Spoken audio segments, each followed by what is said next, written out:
എല്ലാവർക്കും നല്ല നമസ്കാരം. KSRTC സ്റ്റാൻഡിൻ്റെ അവിടെ നിന്ന് കുറച്ച് ഫ്രണ്ടിലേക്ക് പോകുമ്പോൾ ഉള്ള ഒരു സ്ഥലത്താണ് ഞാൻ നിൽക്കുന്നത്. എന്താ സംഭവം എന്ന് വെച്ച് കഴിഞ്ഞിട്ടുണ്ടെങ്കിൽ, എൻ്റെ അടുത്തിരിക്കുന്ന ചേട്ടൻ നിങ്ങൾ കണ്ടിട്ടുണ്ടാവില്ലേ? ഈ ചേട്ടൻ്റെ പഴയൊരു രൂപമുണ്ട്. ഇത് നമ്മുടെ ഫ്ലക്സ് സെൻറ്റർ നടത്തുന്ന നമ്മുടെ ഗാന്ധി ഭവൻ്റെ ഒക്കെ മുകളിൽ MLA ഓഫീസിൻ്റെ ഒക്കെ മുകളിലായിട്ട് ഫ്ലക്സ് സെൻറ്റർ നടത്തിയിരുന്ന ആൻ്റണി എന്ന് പറഞ്ഞ ചേട്ടനാണ്. നോട്ടീസൊക്കെ ഡിസൈൻ ചെയ്ത് തരുന്ന നമ്മുടെ ആൻ്റണി ചേട്ടനാണത്. നിങ്ങൾ ആൻ്റണി ചേട്ടൻ്റെ മുഖം കണ്ടിട്ട് നിങ്ങൾ പേടിക്കണ്ട. ഇതെന്താ സംഭവം എന്ന് വെച്ചിട്ടുണ്ടെങ്കിൽ, ആൻ്റണി ചേട്ടൻ കുറേ നാളാണ് അത് ഫേസ്ബുക്കിലൊക്കെ അത് പോസ്റ്റ് ഇട്ടിട്ടുണ്ടായിരുന്നു. ആൻ്റണി ചേട്ടൻ വലിയൊരു ആക്സിഡൻറ്റിൽ പെട്ടു. അത് ഈ പ്രദേശത്ത് ആക്സിഡൻറ്റ് എന്ന് പറഞ്ഞാൽ ചില്ലറ ആക്സിഡൻ്റ് ആയിരുന്നില്ല. ആളുടെ നാക്ക് ഏകദേശം മുറിഞ്ഞു. ഇവിടെ ഒക്കെ പ്രശ്നങ്ങളായി, കമ്പിയിട്ടു, ആകെ രൂപം തന്നെ മാറി. അതായത് നമ്മുടെ ഈസ്റ്ററിൻ്റെ സമയത്തൊക്കെ ഇല്ലേ, ആ പീഡാസഹന വാരത്തിൽ ഞാൻ ചേട്ടനെ കണ്ടു കഴിഞ്ഞപ്പോൾ ശരിക്കും പറഞ്ഞാൽ ഞെട്ടിപ്പോയി.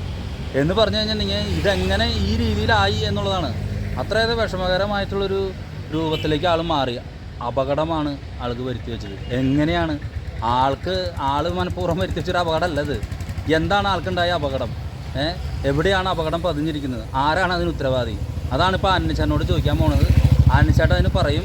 ഇവിടുത്തെ ഭരണാധികാരികൾ ഈ വിഷയത്തിൽ ഇടപെടണമെന്ന് ഞാൻ തമാശ പറഞ്ഞിട്ട് കാര്യമില്ലല്ലോ. പക്ഷേ മനുഷ്യജീവന് വിലയുണ്ടെന്ന് മാത്രമാണ് എനിക്ക് തുടക്കം പറയാനുള്ളത്. ബാക്കി ആന്റണിച്ചേട്ടനോട് നമുക്ക് ചോദിക്കാം. സത്യത്തിൽ ആന്റണിച്ചേട്ടൻ എന്താണ് പറ്റിയത് ശരിക്കും പറഞ്ഞാൽ? മാർച്ച് 7-ാം തീയതി തോന്നുന്നു. ഞാൻ എൻ്റെ വർക്ക് കഴിഞ്ഞ്, രാത്രി വർക്ക് ഉണ്ടായിരുന്നു. വർക്ക് കഴിഞ്ഞ് ഞാൻ വീട്ടിലേക്ക് പോവുകയായിരുന്നു. വീട്ടിലേക്ക് പോകുമ്പോൾ എൻ്റെ വണ്ടിയുടെ അവിടേക്ക് ഒരു പട്ടി ചാടി വന്നു. ഞാൻ ആ പട്ടീനെ മേത്ത് ടച്ച് ചെയ്യുന്നതും പട്ടി വണ്ടിയും കൂടി ഒരു സൈഡിൽ പോയി. ഞാൻ നേരെ തെറിച്ച് ഇപ്പുറത്തേക്ക് പോയി. എൻ്റെ കയ്യിൽ ഹെൽമെറ്റ് ഉണ്ടായിരുന്നു, ഹാഫ് ഹെൽമെറ്റ് ആയിരുന്നു. എൻ്റെ മുഖം പോയി നിലത്തിടിച്ചു കഴിഞ്ഞിട്ട് ഇവിടെ ഒരു 3 പൊട്ടൽ, പിന്നെ നാക്ക് മൊത്തം സ്റ്റിച്ചിട്ടൊക്കെ ആയിരുന്നു. അതിപ്പോൾ ഹീലായിട്ടുണ്ട്. അപ്പോൾ ഞാൻ ജയഫൈസിൽ അന്ന് വിളിച്ച് പറഞ്ഞു ഇത് കഴിഞ്ഞിട്ട് നമുക്കൊരു വീഡിയോ ഇടണം. എന്താണെന്ന് വെച്ച് കഴിഞ്ഞാൽ രാത്രി കാലങ്ങളിൽ ഈ പട്ടികൾക്ക് ഭക്ഷണം കിട്ടാതെ, അതായത് അതിൻ്റെ ഒരു ഭയങ്കര ഇതിലാണ് പട്ടി തെറിച്ച്, അതായത് സൈഡിൽ നിന്ന് ചാടി വന്നത്. ഞാനിപ്പോൾ ഈ പറയുന്നത് ക്ലിയർ ആവുന്നുണ്ടാവില്ല. എന്ന് വെച്ചാൽ എൻ്റെ നാക്ക് കട്ടായിട്ട് ഇപ്പോൾ ഹീൽ ചെയ്ത് വരുന്നുള്ളൂ. ഞാൻ അപ്പോളോ ഹോസ്പിറ്റലിൽ പോയിട്ടുണ്ടായിരുന്നു. അവിടെ ഒരു മേജർ ഒരു ഓപ്പറേഷൻ കഴിഞ്ഞു. 4 ലക്ഷം രൂപയുടെ ഒരു ഓപ്പറേഷൻ കഴിഞ്ഞു. ഞാനൊന്ന് ഹീല് ആയി, ഇപ്പോൾ ഇതായി. എവിടെയാണ് അന്നേട്ടാ ഈ സംഭവം ഉണ്ടായത്? നമ്മുടെ KSRTC സ്റ്റാൻഡ് കഴിഞ്ഞിട്ട് ഉള്ള ഭാഗത്താണ്. KSRTC സ്റ്റാൻഡ് കഴിഞ്ഞ് നമ്മൾ കനാലിൻ്റെ അവിടേക്ക് തുടങ്ങുമ്പോൾ ഉള്ള ഈ ഭാഗത്താണ് നമ്മുടെ ആക്സിഡന്റ് ഉണ്ടായത്. അപ്പോൾ പട്ടി ചേട്ടനെ ആക്രമിക്കാൻ വരായിരുന്നു അതോ എങ്ങനെ? അതായത് നമ്മൾ വണ്ടി അവിടെ നിന്ന് വരുമ്പോൾ പട്ടി കൂടെ ഓടി വന്ന് വണ്ടിയുടെ ഫ്രണ്ടിലേക്ക് ചാടുകയാണ് ചെയ്തത്. അങ്ങനെ ചാടി കഴിഞ്ഞപ്പോൾ നമ്മൾ പേടിച്ചിട്ട് വണ്ടി നമ്മുടെ കയ്യിൽ നിന്ന് പോയി. വണ്ടിയും പട്ടിയും കൂടി ഒരു സൈഡിൽ പോയിട്ട് വീണു. അതിനുശേഷം ഞാൻ നേരെ ലെഫ്റ്റ് സൈഡിൽ വന്ന് വീണു.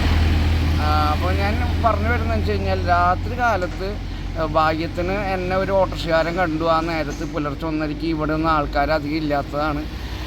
ആ നേരത്ത് ഭാഗ്യം കൊണ്ട് ഒരു ഓട്ടോറിക്ഷക്കാരൻ കണ്ടു. ആ നേരത്ത് ഒരു ആംബുലൻസ് അതുകൂടെ വന്നിട്ട് അതിൽ കയറ്റി എടുത്ത് എന്നെ സെൻറ്റ് ജെയിംസിലേക്കും പിന്നെ അവിടുന്ന് അപ്പോളയിലേക്കും കൊണ്ടുപോയി. അങ്ങനെ ഭാഗ്യം കൊണ്ടാണ് എനിക്കെൻ്റെ ജീവനും കാര്യങ്ങളൊക്കെ തിരിച്ച് കിട്ടിയത്. അപ്പോൾ നിങ്ങൾ ഈ രാത്രി ഇതുകൂടെ പോകുമ്പോൾ ഈ KSRTC വഴി കടന്നു കഴിയുമ്പോൾ ഇവിടെ കണ്ടാലറിയാം ഒരു ലോഡ് പട്ടികളുണ്ട്. അപ്പോൾ ആ ഒരു അതായത് സാധാരണ പട്ടികളല്ലത്, നല്ല സൈസ് കൂടിയ പട്ടികളാണ്. ഈ പട്ടികൾ കാണുമ്പോൾ തന്നെ നമുക്ക് പേടിയാവും. കാലത്തൊക്കെ ആൾക്കാരുള്ള കാരണം ഇവർ സൈലൻ്റായിട്ടിരിക്കുകയും വൈകുന്നേരം ഇവരുടെ വണ്ടികൾ വരുമ്പോൾ, ബൈക്ക്, കാറ്, ഓട്ടോറിക്ഷ വരുമ്പോൾ ഇതിൻ്റെ കൂടെ കുറച്ച് ചാടി കൂടി വരികയും ചെയ്യണ കാരണമാണ് അപകടങ്ങൾ വരുന്നത്. അപ്പോൾ ഞാൻ ആളുടെ അടുത്ത് പറഞ്ഞത്, ഇത് എനിക്കുണ്ടായ അനുഭവം എന്താണെന്ന് വെച്ച് കഴിഞ്ഞാൽ, ഇവിടെയാണ് മുഖത്താണ് പറ്റിയാണ് വേദന കുറേ തിന്നു. അപ്പോൾ എനിക്കുണ്ടായ അനുഭവം മറ്റൊരാൾക്ക് ഉണ്ടാവാണ്ടിരിക്കാനുള്ള ഒരു കരുതലായിട്ടാണ് ഈ വീഡിയോ ചെയ്യുന്നത്. അതായത് നിങ്ങൾ ഈ ഭാഗങ്ങളിൽ എത്തുമ്പോൾ നിങ്ങളൊന്ന് സൂക്ഷിക്കണം. എന്ന് വെച്ച് കഴിഞ്ഞാൽ അപകടം പറ്റി കഴിഞ്ഞിട്ട് നമ്മൾ ദുഃഖിക്കണേക്കാളും നല്ലത് അപകടം വരുന്നേക്കാളും മുമ്പ് നമ്മൾ ആ ഭാഗത്തുമ്പോൾ ഇവിടെ ഇങ്ങനെ അന്നൊരു വീഡിയോ കണ്ടു. അപ്പോൾ ഈ പട്ടികൾ ഏത് ഭാഗത്തുനിന്നും ചാടി വരാം. അപ്പോൾ അവിടെയുള്ള ആ പട്ടികളെ അല്ലെങ്കിൽ ആ ഭാഗം ഒന്ന് സൂക്ഷിച്ച് കാര്യങ്ങൾ ചെയ്യാം. ഞാൻ രാത്രി 1:00 എൻ്റെ വർക്ക് കഴിഞ്ഞ് ഞാൻ വരികയായിരുന്നു. അപ്പോഴാണ് ഇത് സംഭവിച്ചത്.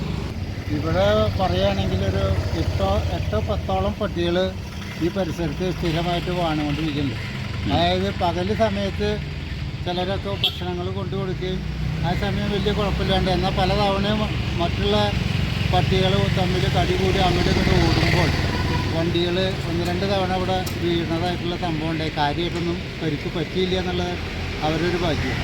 അപ്പോൾ ഈ അനിയലിനെ പറ്റിയ വിവരം ഞാൻ അറിയാൻ അദ്ദേഹത്തെ ആൻ്റണിയെ കണ്ട് കാര്യങ്ങളൊക്കെ ചോദിച്ച് മനസ്സിലാക്കി. അപ്പോഴാണ് വിവരം പറഞ്ഞത്. ഇവിടെ പട്ടികളുടെ ശല്യം വളരെ ഗൗരവകരമായിട്ടുള്ള സംഭവമാണ്. കാറ് ടെമ്പോ ഒക്കെ പോകുമ്പോൾ പിന്നാലെ ഓടിക്കുക എന്നുള്ളൊരു സ്ഥിരം പതിവാണ്. അപ്പോൾ പ്രത്യേകിച്ചൊരു പട്ടി ചില വണ്ടികൾ പോകുമ്പോൾ പിന്നാലെ ലയൺസ് ക്ലബ്ബ് വരെ ഈ പട്ടി പിന്നാലെ ഓടുന്നത്. അത് അല്ല വെള്ളേ ആ പട്ടി ലയൺസ് ക്ലബ്ബ് വരെ ഈ വണ്ടീനെ പിന്തുടർന്ന് കുറച്ചും കൊണ്ട് ഓടിക്കുകയും അത് തിരിച്ചിങ്ങോട്ട് വരികയും ചെയ്യാം. ഈ ഓട്ടോറിക്ഷക്കാട്ടിലാണ് കൂടുതലും പട്ടികൾ അവിടെ കിടക്കുന്നത്. അവിടെ നിന്നാണ് അതിൻ്റെ സ്റ്റാർട്ടിങ്. ഇത് ഗൗരവമായിട്ട് എടുത്തിട്ട് ഇത് നിയന്ത്രിച്ചില്ലെങ്കിൽ കണ്ടമാനം ആൾക്കാർക്ക് അപകടം പറ്റാൻ വളരെയധികം സാധ്യതയുണ്ട്. ഒരു സ്ട്രൈറ്റ് റോഡാണ്. അത്യാവശ്യം സ്പീഡിലുള്ള ആൾക്കാർ വരുമ്പോൾ യാദൃശ്യമായിട്ട് പട്ടി വട്ടം ചാടി അല്ലെങ്കിൽ കുറച്ചും കൊണ്ട് അടുക്കുമ്പോൾ പേടിച്ച് ലേഡീസും ഒരുപാട് പോകുന്ന വഴിയാണ്. അപ്പോൾ അത് പ്രത്യേക അധികാരികൾ ശ്രദ്ധിക്കണമെന്ന് എനിക്ക് പറയാം. അന്നച്ചേട്ടൻ സുഖമായിട്ട് വരുന്നു. ഇപ്പോൾ ആ സ്റ്റിച്ചുകളൊക്കെ മാറ്റിയിട്ടുണ്ട്. എന്നാലും കമ്പി സംഗതികളൊക്കെ ഇവിടെ ഈ മുഖത്തായതുകൊണ്ട് പല്ലിൻ്റെ ഇവിടെ ഇട്ടിട്ടുണ്ട്. അത് കാരണം ഈ മുഖം ഇങ്ങനെ വലിഞ്ഞു മുറുകുന്നൊരു സംഗതിയുണ്ട്. പിന്നെ മുഖമായതുകൊണ്ട് നല്ല വേദന തിന്നാണ് ജീവിക്കുന്നത്. ഭക്ഷണത്തിന് പകരം വേദന തിന്ന് ജീവിച്ചുകൊണ്ടിരിക്കുന്നു. ഞാനിത് പറയാൻ കാരണം വളരെ നാളുകൾക്ക് മുന്നേ ഞാനൊരു ഇതുമായി ബന്ധപ്പെട്ട് KSRTC എൻ്റെ ഒരു അനുഭവം ഞാൻ പറഞ്ഞിട്ടുണ്ടായിരുന്നു. ഒരു കർമ്മം പാണ്ടൻ പട്ടി ഇവിടെ ഉണ്ടായിരുന്നു. ഭാഗ്യത്തിനുണ്ട് നേരെ വരുന്നത്. ഞാൻ വണ്ടി വെട്ടിച്ചുകൊണ്ട് മാത്രം എന്നെ ഒന്നും ചെയ്തില്ല. പക്ഷേ എൻ്റെ വണ്ടി മറിഞ്ഞു. അപ്പുറത്ത് പാർക്ക് ചെയ്യുന്ന വണ്ടിയിലുമൊക്കെ പോയി ഞാൻ ഇടിഞ്ഞൊളിഞ്ഞ് വീണ് തവിടുപിടി. അന്ന് ആകെ സമയത്ത് തന്നെയാണ് ഈ KSRTC കയറി പട്ടികൾ ഈ ആൾക്കാരെ കയറി കടിച്ച സംഭവം ഉണ്ടായത്. അപ്പോൾ ഞാൻ പറയണത് ഇത് അധികൃതർ തീർച്ചയായിട്ടും ഈ വിഷയത്തിൽ ഒരു എങ്ങനെ ഇടപെടുമെന്നുള്ളതാണ് അധികൃതർ ഇങ്ങോട്ട് ചോദിക്കുന്നത്. അതാണ് വേറെ വിഷയം. പക്ഷേ ആളുകൾ നിങ്ങൾ ശ്രദ്ധിച്ചു കഴിഞ്ഞപ്പോൾ ഈ അനിച്ചേട്ടൻ്റെ തന്നെ ഒരു ശാരീരിക സ്ഥിതി നിങ്ങളിപ്പോൾ മനസ്സിലാക്കിയില്ല. എങ്ങനെ നടന്ന ചേട്ടനാണ്. അതുകൊണ്ട് നിങ്ങൾ ശ്രദ്ധിക്കുക. KSRTC സ്റ്റാൻഡ്, മാർക്കറ്റ്, ഇവിടെയൊക്കെ ഉമാർ പതിയിരിക്കുന്നുണ്ട്. വണ്ടിയുടെ പിന്നാലെ വരും, മേത്തേക്ക് കയറും. ആൾ ഇടിഞ്ഞൊളിഞ്ഞ് വീണ ഏതെങ്കിലും വണ്ടി കയറി കഴിഞ്ഞാൽ കഴിഞ്ഞു. നമ്മൾ പോയാൽ നമ്മുടെ കുടുംബത്തിന് തന്നെ. അതാണ് എനിക്ക് പറയാനുള്ളത്. എന്തായാലും ആനച്ചേട്ടൻ കൂടുതൽ ഉഷാറായിട്ട് വീണ്ടും നമ്മുടെ ഇതിലേക്ക് തിരിച്ചു വരട്ടെ എന്ന് മാത്രമാണ്. ഇപ്പോൾ തന്നെ ഉഷാറാണ്, തിരിച്ചു വരട്ടെ എന്ന് മാത്രമാണ് പറയാനുള്ളത്. നന്ദി, നമസ്കാരം.